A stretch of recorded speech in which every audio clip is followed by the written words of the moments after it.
I think the meeting well, first of all, we talked about the importance of completing the task with respect to the renewal of relationships between Turkey and Israel. That was an important and courageous choice and decision made by the Prime Minister of Israel to move forward in that relationship. And I believe both Prime Minister Erdogan and Foreign Minister Davutoglu are deeply committed to fulfilling all of the obligations of that understanding. And I think that they are committed to doing so. Tomorrow there'll be a meeting that begins to continue down that road, and I look forward to a fruitful completion of that initiative. Also talked briefly with the Foreign Minister about the importance of full religious freedom, which he is practicing, which the country embraces. And our hopes that the Halki Seminary will be able to open at the appropriate time. We discussed the constitutional hurdles and the way that they're trying to work through that. But I'll be visiting with the Ecumenical Patriarch shortly, and I think that there is a constructive way forward, and I hope that can happen. We came to Turkey yesterday, most importantly, to join with other foreign ministers from the core group supporters of the Syrian opposition in order to outline our vision, the support group, but also to hear and listen to the Syrian opposition outline their vision for the future of their country and for the important principles that were affirmed last night of pluralism, of the equality of all Syrians, of the effort to reject extremism, and most importantly, to recognize the shared goal, the most important goal of trying to find a political resolution to end the killing, to end the destruction, and to keep Syria whole. That was a critical commitment by all parties. And I believe we've left here with a clarity with respect to how we might try to reach out to the Russians, reach out to others, and see if there isn't a way to achieve that. But absent that, we also committed to raise our assistance levels to the Syrian opposition in order to make it clear that we are not equivocating with respect to that commitment, and that President Obama and others are deeply committed to a transition that affords the people of Syria the right to choose their future and to move away from this path of destruction which the Assad regime is wreaking on their own citizens, on their own country. As you know, the United States, in fulfillment of our obligations with respect to supporting the opposition, committed to doubling our non-lethal aid and to giving much of that to local leaders who are trying to lay the groundwork for a stable and a democratic future. And each of the countries represented that were here yesterday all made a commitment to direct their military aid and assistance directly and uniquely, solely, through the Supreme Military Command, General Idris. I think that may be one of the most important single things that was agreed on last night that can make a difference to the situation on the ground. And so with that, I'm happy to open it up to questions and look forward to trying to clarify anything that anybody needs. The Secretary will take 4 questions this afternoon. The first will be from Michael Gordon of the New York Times. Mr. Secretary, the point of expanding the non-lethal assistance to the armed wing of the Syrian opposition is to change the military balance on the ground, put pressure on Mr.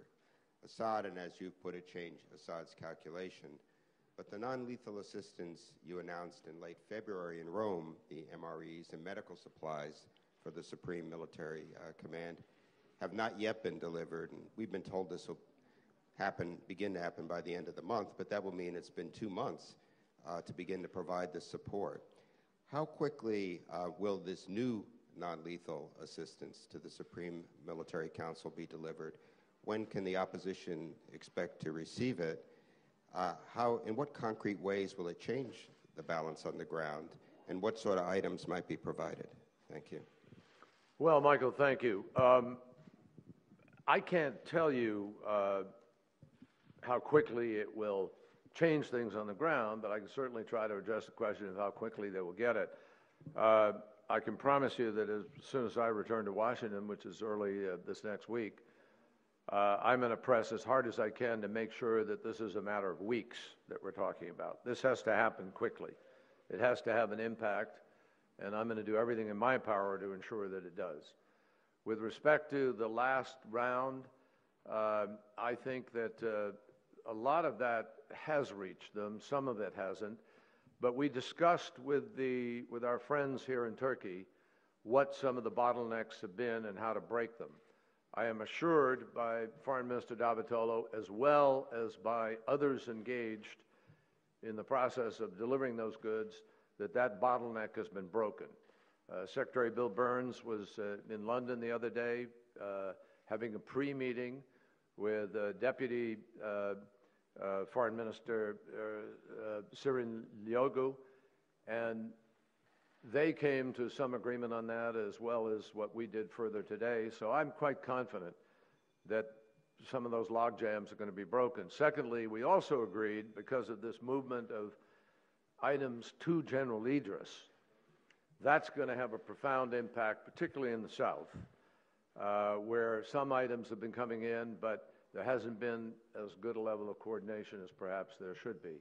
As to what kind of items we're talking about, we're going to converse with the Supreme Military Command and General Idris to determine what they most need. But the kinds of things, the range of kinds of things that could be involved in that would be communications equipment, vests, vision, night goggles, different kinds of things that they might be able to use more effectively, to medical supplies, certain kinds of things that would have a direct impact on their efforts in the field. The next question will come from John Ertuna,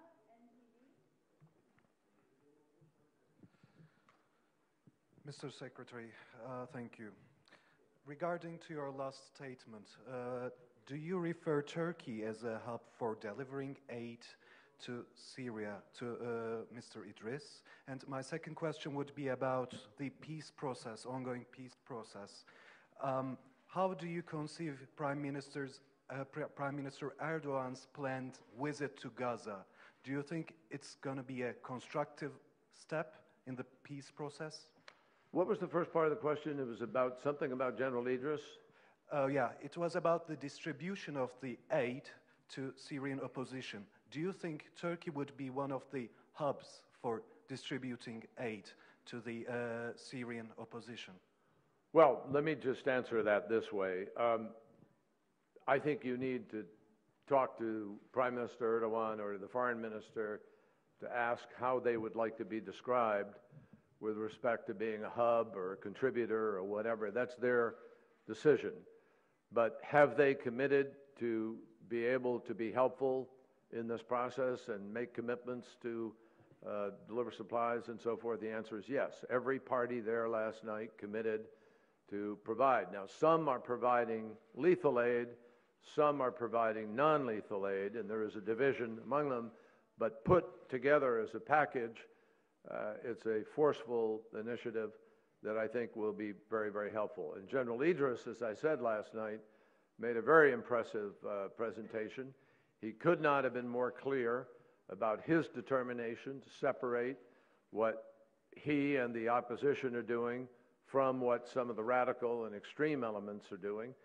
I think everybody there was impressed by his presentation, both for its clarity and strength, and I think we're quite confident that he is a strong leader with capacity to make a difference here. With respect to the Prime Minister's potential visit to Gaza, we have expressed to the Prime Minister that we really think that it would be better delayed and that it shouldn't take place at this point in time. for a number of different reasons. The Prime Minister obviously has a right to make decisions about what he does and where he goes, but it was our feeling in a constructive way that we thought that the timing of it is really critical with respect to the peace process that we're trying to get off the ground, and that we would like to see the parties begin with as little outside distraction as possible. So our sense is that it would be more helpful to wait for the right circumstances. I think the Prime Minister listened very graciously to that. I think he's been very thoughtful and sensitive about it. If needs be, we certainly can have further conversation about it when he comes to Washington. But I want to emphasize this. Prime Minister Erdogan and Foreign Minister Davutoglu have been enormously constructive and very, very willing to be helpful in this process, and they already have been. And we look to them as helpful contributors to the climate, to some of the potential things on the ground, like the economic development program and other things. There are many ways in which Turkey could be contributing to this. As we know, Turkey was deeply involved with Prime Minister Olmert at one point in time. There were serious talks going on. Turkey was involved in those. So this is an issue that Turkey not only understands well, but actually has a stake in. And we respect that, and we would like to see them contribute, and I'm confident they will, to the possibilities of this process.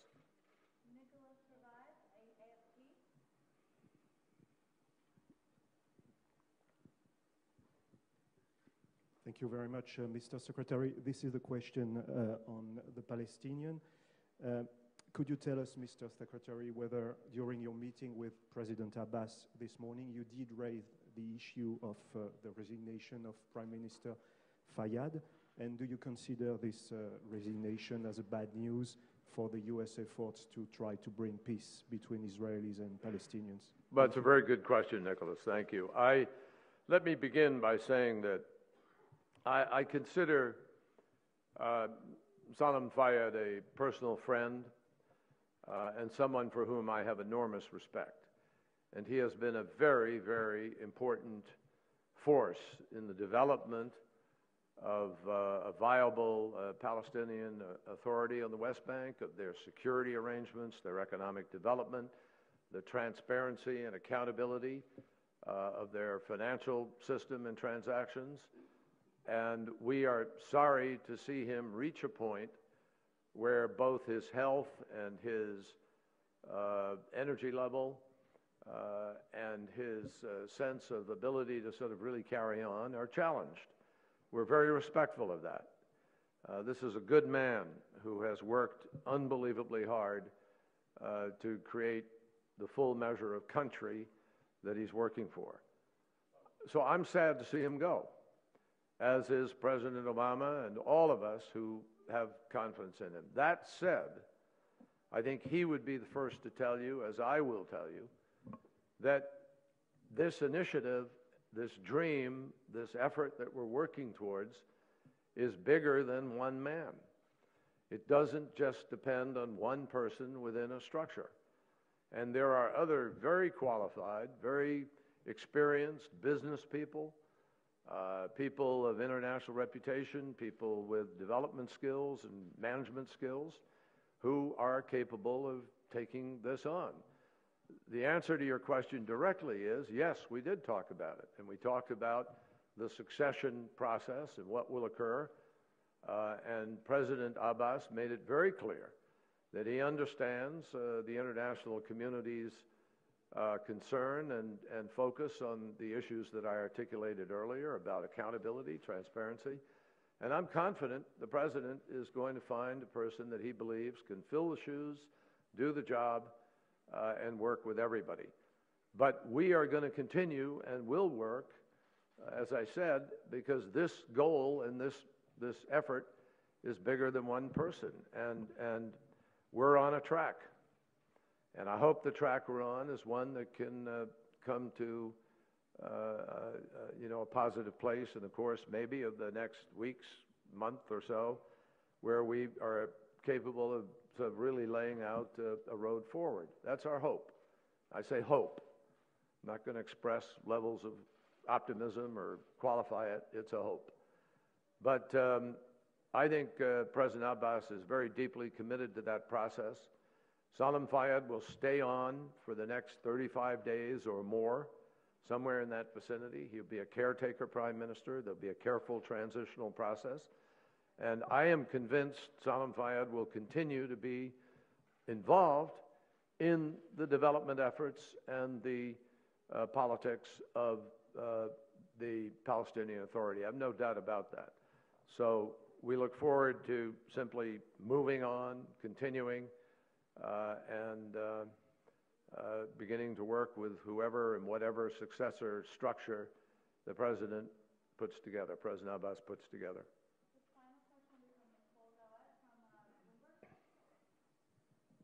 Hi, Mr. Secretary. Thanks for this opportunity. You talked about the importance of a rapprochement between Turkey and Israel, and I wanted to ask you about the operational benefits of that, when we will see them, and if you could also comment on reports in the Sunday Times that Israel is discussing with Turkey placing a base outside of Ankara to give them the capability to reach Iran if need be. If you could comment or confirm. Thanks. Well, I'm not going to comment on the latter, no. Number one, I don't know enough about it to comment beyond public accounts, and number two, I don't think it's appropriate for me to comment on their as yet unannounced or perhaps discussed or not discussed initiatives. So I'm not going to comment on that. With respect to the importance of these steps and where they're going, I think that's your question. Turkey, well, tomorrow there's a meeting, and they have an ability to sort of take the next step or lay the groundwork to take the next step. Prime Minister Erdogan is coming to visit Washington in May, in the middle of May. That will be an important next step in this ongoing dialogue. We would like to see us get to a point where we are moving on improving the situation in Gaza, which was part of the agreement that we're going to try to make sure the goods are moving and life on the ground can improve, which we would like to see happen, all of us, Israel included, and where we are also completing the task of moving to full diplomatic relations between the countries, which would be beneficial to everybody. I think Turkey is working in very good faith to get there. I know it's an emotional issue with some people. I particularly say to the families of people who were lost in the incident, we understand these tragedies completely and we sympathize with them. Nobody sympathizes. I mean, I have just been through the week of Boston, and I have deep feelings for what happens when you have violence and something happens and you lose people that are near and dear to you. It affects a community, it affects a country. We're very sensitive to that.